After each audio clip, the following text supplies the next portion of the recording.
Hello students, welcome to our channel Learning Hindi। Students, हम अपनी last class में DAV board के class 7 English literature का third chapter और हीरो पढ़ रहे थे, which is a very interesting and entertaining story by R K. Narayan. Students, हमने पढ़ा था कि किस तरह क्लास 2 में पढ़ने वाले एक छोटे से बच्चे स्वामी को उसके पिता रात में अकेले में और अंधेरे में अपने ऑफिस रूम में सोने को फोर्स करते हैं और तमाम कोशिशों के बावजूद स्वामी इस चैलेंज से खुद को बचा नहीं पाता।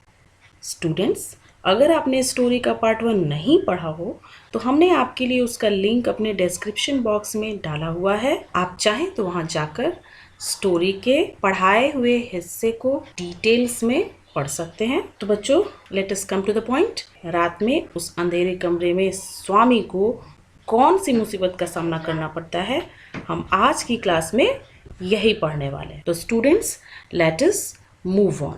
As the night advanced and the silence in the house deepened, his heart beat faster. He remembered all the stories of devils and ghosts he had heard in his life. जैसे जैसे रात गहराती गई, चारों तरफ सन्नाटा छाने लगा और जितनी भी कहानियां उसने अपनी जिंदगी में भूत प्रेतों की कहानियां थी जो उसने सुनी थी स्वामी ने, सब के सब उसके माइंड में ताज़ा होने लगी। How often had his chum Money seen the devil in the banyan tree at his street end? उसे याद आने लगा कि कितनी बार उसके फ्रेंड कितनी बार उसके फ्रेंड मनी ने देखा था उस डेविल को जो कि बनियान ट्री में रहता था, जो बनियान ट्री उसके गली के एंड वाले प्लेस पे है। And what about poor Muni Sami's father? उसे मुनी सैमी के फादर की भी याद आई। Who spat out blood, spat out उगलना, तो उन्होंने क्या किया था? He spat out blood because the devil near the river's edge slapped his cheek when he was returning home late one night. उसे एक और इंसिडेंट याद आया जो मुनी सैमी के फादर के साथ हुआ था, जब वो लेट नाइट अपने घर रिटर्न हो रहे थे नदी के रास्ते से होकर के, और उस रिवर के एज पे, बैंक पे उनको कौन मिला? एक डेविल मिला जिसने उन्हें स्लैप किया, थप्पड़ मारा, जिसकी वजह से उनके मुंह से खून निकल आया। And so on and on his thoughts continued. इस तरह से तरह तरह के विचार उसके मन में आते रहे। ही वॉज फेंट विथ फियर, वो डर के मारे फेंट होने लगा, यानी अनकॉन्शियस होने लगा। उसे लगा कि डर के मारे वो बेहोश हो जाएगा। A ray of light from the street lamp strayed in. Stray का क्या मतलब होता है? Move away. कहीं दूर से एक रे ऑफ लाइट, दूर कहीं से प्रकाश की एक किरण स्ट्रे कर रही थी, अंतर की तरफ आ रही थी। And cast shadows on the wall. Cast का मतलब क्या होता है? To throw. उस रोशनी के कमरे में आने की वजह से परछाइयां क्रिएट हो रही थी, शैडोज क्रिएट हो रहे थे वॉल पे। Through the stillness all kinds of noises reached his years. रात के स्टिलनेस में, चुप्पी में, सन्नाटे में सब तरह की आवाजें जो थी स्वामी के कानों तक पहुंच रही थी। The ticking of the clock, रशल of trees, पेड़ों की पत्तियों का खड़खड़ाना, स्नोरिंग साउंड्स, खर्राटों की आवाज, घड़ी की टिक टिक, पत्तियों का पेड़ों से जो हवा के चलते पेड़ से जो सनसनाहट की आवाज आती है वो रशलिंग सुनाई दे रही है, स्नोरिंग साउंड सुनाई दे रही है। एंड सम वेग, कुछ वेग मीन्स क्या है? अनसर्टेन, अननोन नाइट इंसेक्ट, रात में एक जो कीड़ा होता है हमिंग करता है, उस कीड़े की आवाज भी सुनाई दे रही है, उस इंसेक्ट की हमिंग तक यहाँ सुनाई दे रही है। He covered himself so completely that he could hardly breathe. अब आप समझ ही रहे होंगे, जब इस तरह से छोटी छोटी आवाजें कान तक आ रही हों तो स्वामी कितना अलर्ट है वो, और कितना एक जो घोंसली इन्वायरमेंट उसके आसपास वो महसूस कर रहा होगा, उसे कितना डर लग रहा होगा उस समय। He covered himself so completely that he could hardly breathe. उसने अपने आप को इतना कंप्लीटली ढक लिया कि उसे सांस तक लेने में दिक्कत होने लगी। Every moment he expected the devils to come up to carry him away. हर क्षण ऐसा लगता था कि डेविल्स आएंगे और उसको कैरी करके लेके चले जाएंगे, उसे उठा करके लेके चले जाएंगे। There was the instance of his old friend. Instance का मतलब क्या होता है? एग्जाम्पल। इस तरह की घटना किसके साथ हुई थी? His old friend in the 4th class. एक इसका दोस्त था जो 4th क्लास में पढ़ता था, हु सडनली डिसअपियर्ड, जो अचानक से डिसअपियर हो गया, गायब हो गया। And was said to have been carried off. ऐसा सुनने में आता था, ऐसा कहा जा रहा था कि he had been carried off by a ghost। उसको किसी घोस्ट ने उठा लिया है, कोई घोस्ट उसे लेता गया है टू सियाम और नेपाल। नेपाल आप सबको पता हमारा पड़ोसी कंट्री है, और सियाम जो अब थाईलैंड के नाम से जाना जाता है। यानी कोई घोस्ट जो सियाम और नेपाल से बिलोंग करता था, वो उस बॉय जो कि 4th क्लास में था और स्वामी का फ्रेंड था, उसे कैरी करके लेके चला गया था। वो बच्चा गायब था। स्वामी हराइडली गॉट अप। स्वामी हड़बड़ा करके उठ गया and spread his bed under the bench. डर के मारे उसने अपना बेड कहाँ लगा लिया? बेंच के नीचे। And क्राउच्ड there. क्राउच का मतलब स्टूप, वहीं झुक करके बैठ गया। It seemed to be a much safer place. ये जो जगह थी उसको बहुत सेफ लग रही थी। मोर कॉम्पैक्ट, जो थोड़ी छोटी थी। रीएश्योरिंग, यहाँ पे थोड़ा निश्चिंत रहा जा सकता था। ही शट हिज आईज टाइट। उसने अपनी आंखों को कस के बंद किया। Encased himself. इनकेस करने का क्या मतलब होता है? कवर करना, चारों तरफ से अपने आसपास एक केस जैसा बना लेना, खुद को कंप्लीटली कवर कर लेना। In his blanket once again, वापस से उसने अपने आप को कवर कर लिया ब्लैंकेट में। And unknown to himself fell asleep. और अननोन टू हिमसेल्फ यानी एकदम से निश्चिंत होकर के नींद में सो गया। And in sleep he was raked with nightmares. Raked का क्या मतलब होता है? व्याकुल करना, सताना, झकझोरना। तो रात में जब वो उसकी आंख लग गई तो उसे नाइटमेयर्स सताते रहे। नाइटमेयर्स का क्या मतलब होता है? Frightening dreams. यहाँ देखिए, नाइटमेयर्स मीन्स फ्राइटनिंग ड्रीम्स, यानी डरावने सपने उसे आते रहे और वो उन डरावने सपनों की वजह से बेचैन होता रहा। सपने में क्या दिखता है? A tiger was chasing him. एक टाइगर है जो उसको खदेड़ रहा है। His feet stuck to the ground. उसके पैर ग्राउंड में स्टक हो गए हैं, यानी चिपक गए हैं।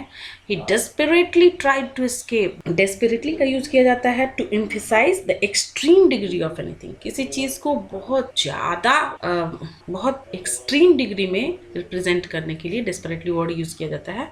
तो उसकी जो कोशिश थी वो बहुत एक्सट्रीम थी, ठीक है ना, बहुत ही ज्यादा वो कोशिश कर रहा था। ही डेस्परेटली ट्राइड टू एस्केप। वो बहुत ज़्यादा कोशिश किया भागने की, but his feet would not move. उसके पैर हिल भी नहीं रहे थे। ऐसा हमारे साथ भी होता है ना, जब हम कोई डरावना सपना देखते हैं, ऐसा लगता है कि हमारे पैर नहीं चल रहे, हम भाग नहीं पा रहे। तो वैसा ही स्वामी को फील हो रहा था। The tiger was at his back. Tiger उसके बिल्कुल करीब, बिल्कुल पीछे आ जाता है। And he could hear its claws scratch the ground. Tiger इतना पास आ गया है कि उसके जो क्लॉज हैं, जो पंजे हैं, वो जमीन पर स्क्रैच कर रहे हैं। स्क्रैच करने का मतलब क्या होता है? स्क्रैच मीन्स खरोंचना। जमीन पर उसके क्लॉज से जो खरोंचने की आवाज हो रही है वो भी उसे सुनाई दे रहा है। Scratch scratch and then a light thud. जमीन पर क्लॉज के खरोंचने की आवाज और उसके बाद से एक लाइट थड। लाइट मीन्स हल्का भी होता है। लाइट का मतलब तो रोशनी होती है, लेकिन लाइट मीन्स हल्का भी होता है। तो एक हल्की सी थर्ड की आवाज़ होती है, धम की आवाज़ होती है, कुछ गिरने की आवाज़ होती है। Swami tried to open his eyes. Swami अपनी आंखों को खोलना चाहता है, कोशिश करता है अपनी आंखों को खोलने की, but his eyelids would not open. उसके जो आईलिड्स हैं वो खुल नहीं रहे। And the nightmare continued. वो जो डरावने सपने थे वो कंटिन्यू रहे।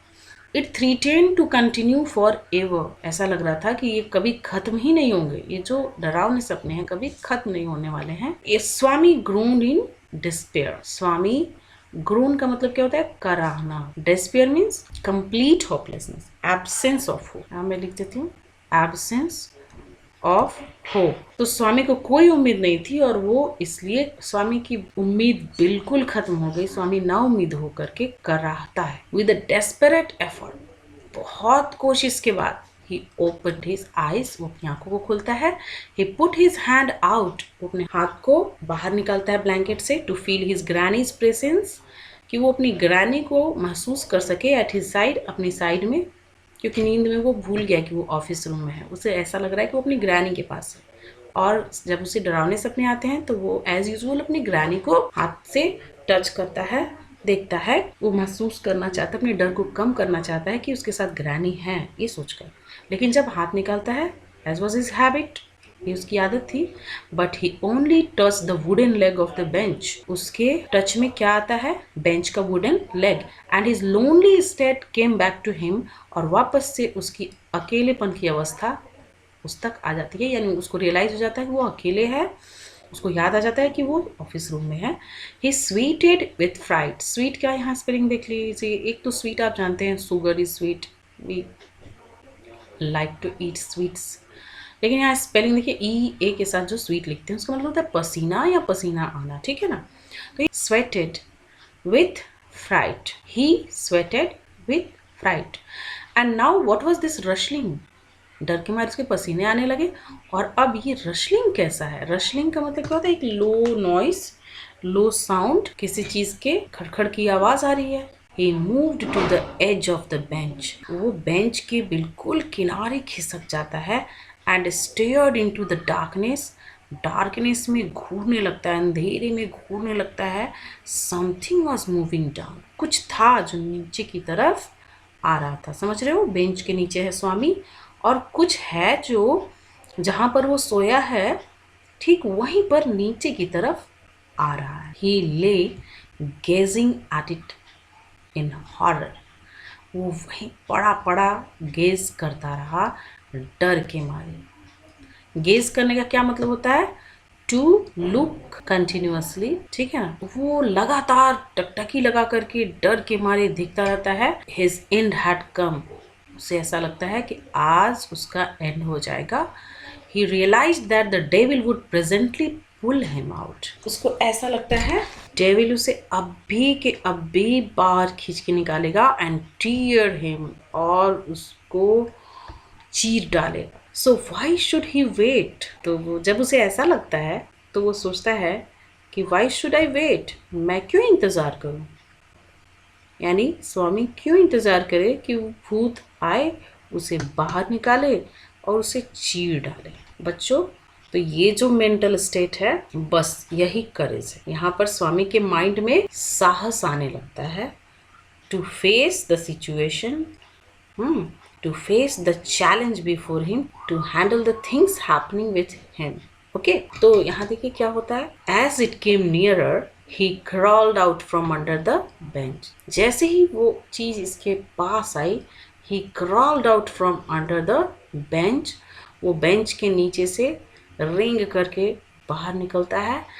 Hugged it with all his might. हग करने का क्या मतलब होता है? Hugged means holding someone tightly in one's arms. तो वैसे ही वो इट, यानी ये जो चीज थी उसकी तरफ बढ़ रही थी, उसको अपने आर्म्स में कस के जकड़ लेता है विद ऑल हिज माइट, पूरी ताकत से, एंड यूज्ड हिज टीथ, अपने दांतों का इस्तेमाल करता है, on it like a मॉर्टल weapon, किसी जानलेवा हथियार की तरह, यानी उसे दांत से काट लेता है। अयो, something has bitten me, went forth an agonized and thundering cry, followed by a heavy tumbling and falling amidst furniture. आवाज क्या आती है? अयो, something has bitten me, कुछ मुझे काट लिया। जैसे आपने सुना था ना स्कॉर्पियन वगैरह, तो कुछ है जिसने मुझे काटा। went forth का मतलब go away from a place, यानी ये जो आवाज थी वो यहाँ से दूर दूर तक जाने लगी, बाहर की तरफ जाने लगी। ये आवाज कैसी थी? एगनाइज्ड थंडरिंग क्राई, एगनाइज्ड का मतलब होता है कष्टदायी, great mental anguish by worrying over something, किस चीज़ से परेशान होकर के जो एक कष्ट से भरी हुई आवाज़ निकलती है, ये आवाज़ वैसी थी। थंडरिंग क्राई बहुत ही एक मैच्योर आवाज़, रोती हुई सी। Followed by a heavy tumbling, और इस आवाज़ के तुरंत बाद क्या होता है, कोई भारी चीज़ टम्बल होती है, लुढ़कती है, एंड फॉलिंग गिर जाती है एमिस्ट फर्नीचर, फर्नीचर के बीचों बीच। इन अ मोमेंट, एक क्षण में, father cook and servant came in, father cook और उनका जो सर्वेंट है वो वहाँ आ जाते हैं, कैरिंग लाइट, लाइट लेकर के, and all three of them fell on the burglar, तीनों के तीनों उस बर्गलर पे भिड़ गए, हु ले एमिस्ट द फर्नीचर, जो फर्नीचर के बीचों बीच पड़ा हुआ था। यानी ये एक बर्गलर था, ये एक चोर था जो इनके घर में घुसा हुआ था और जिसे स्वामी ने भूत समझ के दांत से काट लिया था, विद अ ब्लीडिंग एंकल। चोर का एंकल जो था वो ब्लीड कर रहा था, यानी वहाँ से खून निकल रहा था। एंकल जो हमारा ये वाला हिस्सा होता है, यहाँ देखिए पिक्चर में, this part of our feet is called ankle. तो चोर के बर्गलर के एंकल वाले हिस्से में उसने काटा था और वहाँ से बहुत खून निकल रहा था। Congratulations were shard on Swami next day, अगले दिन स्वामी पर बधाइयों की बरसात होने लगी, कॉन्ग्रेचुलेशंस की बारिश होने लगी। His classmates looked at him with respect, उसके जो क्लासमेट थे उसको बहुत ही इज्जत से देख रहे थे, बहुत ही रिस्पेक्टफुली देख रहे थे। And his teacher patted his back, teacher ने उसको शाबाशी दी, उसके पीठ को थपथपाया। The headmaster said that he was a true scout, headmaster ने क्या कहा कि वो एक सच्चा स्काउट है। Scout is a member of boys scout. तो हेडमास्टर ने कहा कि ये जो बच्चा है वही एक ट्रू स्काउट है। स्वामी had bitten into the flesh of one of the most notorious housebreakers of the district and the police were grateful to him for it. Actually Swami ने जिसे दांत से काटा था, into the flesh of one of the most notorious housebreakers, वो बहुत ही ज़्यादा notorious यानी बैड नेम्ड हाउस ब्रेकर था, कुख्यात चोर था उस डिस्ट्रिक्ट का। And the police were grateful to him for it, और उसको पकड़वाने के लिए पुलिस जो थी वो ग्रेटफुल थी, मीन्स थैंकफुल थी स्वामी की। ग्रेटफुल मीन्स थैंकफुल, पुलिस भी स्वामी की आभारी थी। The inspector said, why don't you join the police when you are grown up, inspector ने तो उसको पुलिस में आने तक का सजेशन दे डाला, उसे कहा कि तुम बड़े होकर के पुलिस क्यों नहीं ज्वाइन करते। यहाँ आपने क्या देखा कि सब उसे एज अ हीरो ट्रीट कर रहे हैं। Swami is a hero now.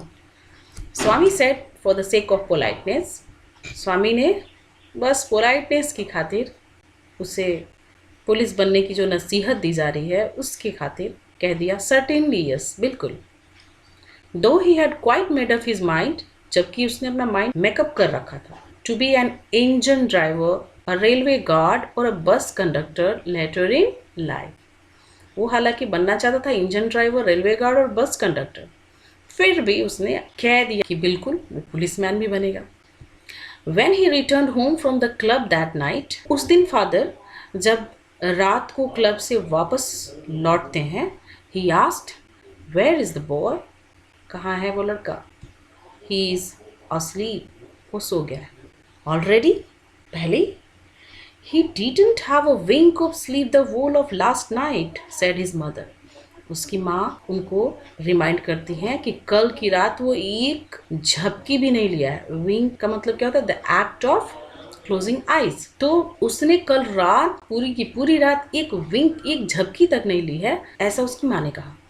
Where is he sleeping, कहाँ सोया है? In his usual place, mother said casually, mother ने कैजुअली कहा, जैसे वो सोता है अपने यूजुअल प्लेस में, यानी अपने रोज वाली जगह में।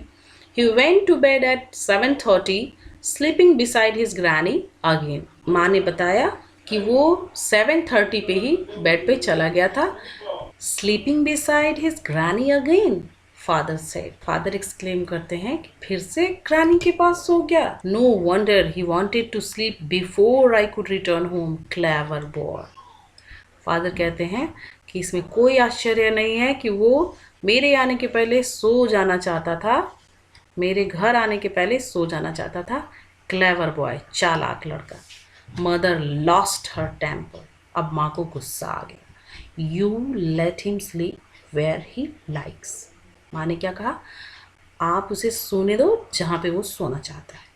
You needn't risk his life again. आप उसकी लाइफ को दोबारा से रिस्क में नहीं डाल सकते, खतरे में नहीं डाल सकते. Father mumbled. Mumble means murmur, भुनभुनाना. तो फादर भुनभुनाने लगे. As he went to change. बाहर से आए थे तो अपने कपड़े चेंज करने चले गए और भुनभुनाते रहे. All right Mollycoddle and spoil him as much as you like. Only don't blame me afterwards. वो क्या मरमर कर रहे थे? ठीक है, Mollycoddle, बिगाड़ो उसे और लाड़ प्यार दो उसको. Mollycoddle का मतलब to protect from unpleasant experience. यानी किसी को भी, जैसे बहुत से माँ बाप की आदत होती है कि अपने बच्चों को किसी भी तरह का अनप्लीजेंट एक्सपीरियंस नहीं होने देते हैं, यानी हमेशा उसकी सुख सुविधा का ध्यान रखते हैं. कई बार ऐसा करने से बच्चे बिगड़ भी जाते हैं. इसलिए फादर बोलते हैं कि Mollycoddle, और पैम्पर करो उसको और लाड प्यार दो. And spoil him as much as you like. उसको बिगाड़ दो जितना का जितना तुम चाहो उतना बिगाड़ो. Only don't blame me afterwards. बस बाद में मुझे दोष मत देना. Swami following the whole conversation from under the blanket. Swami कंबल के नीचे छुपा छुपा सारे कन्वर्सेशन को फॉलो कर रहा था, यानी सुन रहा था. Felt tremendously relieved. उसको बहुत ज़्यादा ट्रिमेंडसली राहत मिली. रिलीव्ड मीन्स राहत. He felt relieved to hear that his father was giving him hug. उसे यह सुन करके बहुत ही रिलैक्स हुआ कि अब उसके पिताजी उसको छोड़ रहे थे, यानी अब उसके ऊपर जो अकेले सोने का जो फोर्स था, जो चैलेंज था, वो नहीं रहा. तो बच्चों, हमने इस स्टोरी से क्या सीखा? What is the moral of the story? That courage is everything. So dear students, that's all for today. We have completed the story now. Very soon we are going to upload the question answer and other exercises of the story. Bye bye and take care.